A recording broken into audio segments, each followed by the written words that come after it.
જિલ્લામાં વરસાદે કેર વરસાવ્યો છે। સૌરાષ્ટ્રમાં હેત ઓછો, હેરાનગતિ વધુ છે। નજર કરીએ જળતાંડવની 15 તસવીરો પર। પોરબંદરનો ઘેડ પંથક ધોધમાર વરસાદથી પાણી છે। માધવપુર ઘેડમાં જળબંબાકારની સ્થિતિ છે। મેળા ગ્રાઉન્ડના ખેતરો પાણી થયા છે। રામદેવજી મંદિર આસપાસનો વિસ્તાર પાણીમાં ગરકાવ થઈ ગયો છે। ઉપરવાસમાં વરસાદથી ઘેડ પંથકમાં પૂર છે અને દુકાનો, હોટલો તમામ જગ્યાએ પાણી ભરાતા વેપારીઓને હાલાકી છે। તો પોરબંદરના વાડી વિસ્તારમાં ફસાયેલા લોકોનું રેસ્ક્યુ પણ કરાયું છે। 8 ગામોમાં પાણીના પ્રવાહમાં ફસાયેલા 71 લોકોને બચાવાયા।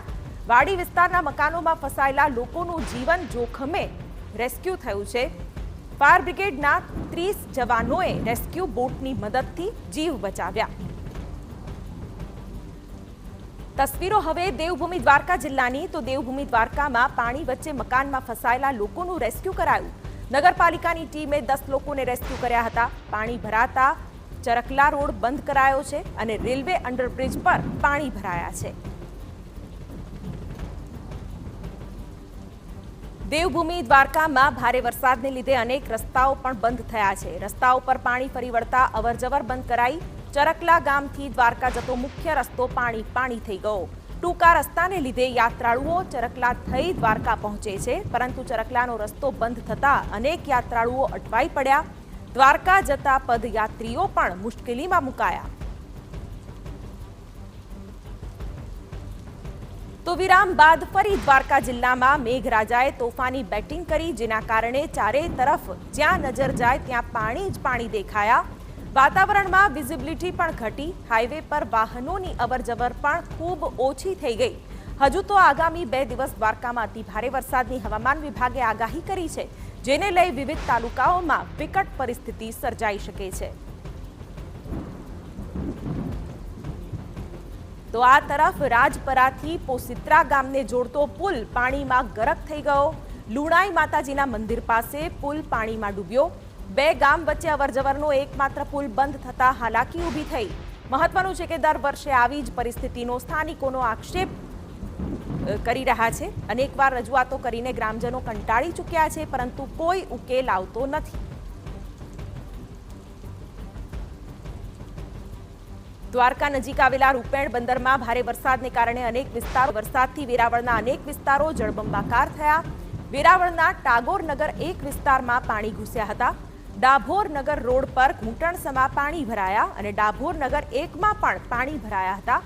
દેવકા નદીમાં પૂર આવતા સોસાયટીઓમાં પાણી ઘૂસ્યા હતા। કેટલાક ઘરો અને દુકાનોમાં પાણી ઘૂસ્યા હતા।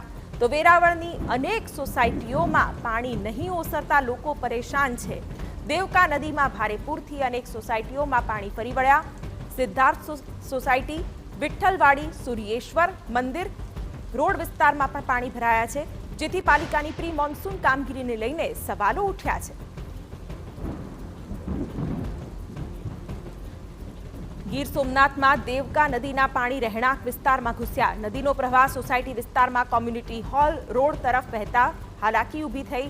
મુખ્ય રસ્તા નદીના પાણીમાં ગરકાવ થતા સ્થાનિકોની હાલાકી વધી। આ તરફ ગીરના જંગલમાં મુશળધાર વરસાદથી હિરણ નદી પણ ગાંડીતૂર બની અને હિરણ નદીનું રૌદ્ર સ્વરૂપ સામે આવ્યું। હિરણ ડેમના 4 દરવાજા 2 ફૂટ ખોલવા પડ્યા।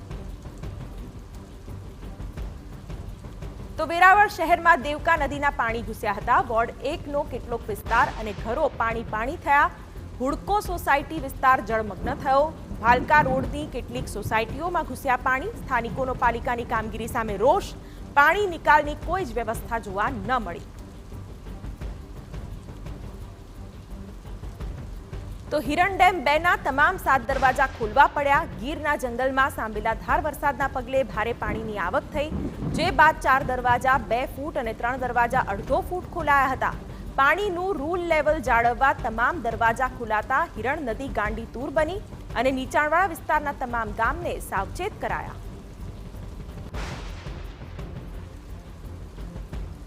દ્રશ્યો હવે જૂનાગઢ જિલ્લાના। તો અહીં સતત વરસાદથી ઘેડ પંથક જળબંબાકાર થયો। મુળિયાસા, બાલાગામ, જોનપુર, મઢડા બેટમાં ફેરવાયા હતા। કેશોદના મુળિયાસા ગામે કફોડી સ્થિતિ સર્જાઈ। મુળિયાસાથી કડચ, માધવપુર જવાનો રસ્તો 3 દિવસથી બંધ થઈ ગયો।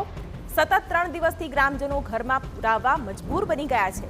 ખેતીની હજારો હેક્ટર જમીનમાં વરસાદી પાણી ફરી વળ્યા.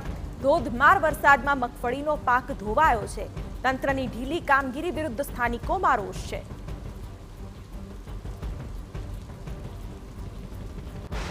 તો જૂનાગઢની ઓજત નદીમાં પાણીનો પ્રવાહ વધ્યો છે. વંથલી ઓજત વિયરમાં પાણીનો પ્રવાહ તેજ થયો. કેશોદ, માણાવદર, માંગરોળ સહિત ઘેડના ગામોને અસર પહોંચી છે. ઉપરવાસમાં વધુ વરસાદ થશે તો ઓજત થશે ગાંડીતુર. 67 જેટલા ગામો પૂરના પાણીથી પ્રભાવિત થયા. જૂનાગઢ શહેરના પણ અનેક વિસ્તારોમાં ભારે વરસાદ થયો, જેથી આઝાદ ચોક, ચિત્તાખાના, મધુરમ, મજેવડી દરવાજા સહિતના વિસ્તારમાં પાણી ભરાયા. ભારે વરસાદથી શહેરના અંડરપાસ બંધ થયા. ઝાંઝરડા રોડ અંડરપાસમાં પાણી ભરાયા હતા. બીજી તરફ શાંતેશ્વર નજીક સોસાયટી વિસ્તારમાં પણ પાણી ભરાયા. તંત્ર દ્વારા યોગ્ય કાર્યવાહી ન કરાઈ હોવાની લોકોની ફરિયાદ છે. દર વર્ષે ચોમાસામાં આ પ્રકારની સ્થિતિ સર્જાતી હોવાના સ્થાનિકોના આક્ષેપ.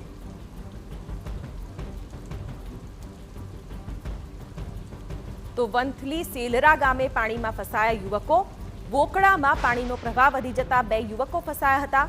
પાણીમાંથી બાઇક લઈને પસાર થતા અધવચ્ચે અટવાઈ ગયા. ઉપરવાસમાં ભારે વરસાદના કારણે વોકળામાં પૂર આવ્યું હતું, જે બાદ સ્થાનિકો તરવૈયાઓએ બંને યુવકોનું રેસ્ક્યુ કર્યું હતું. રેસ્ક્યુ કરીને બંને યુવકોને સલામત સ્થળે ખસેડાયા.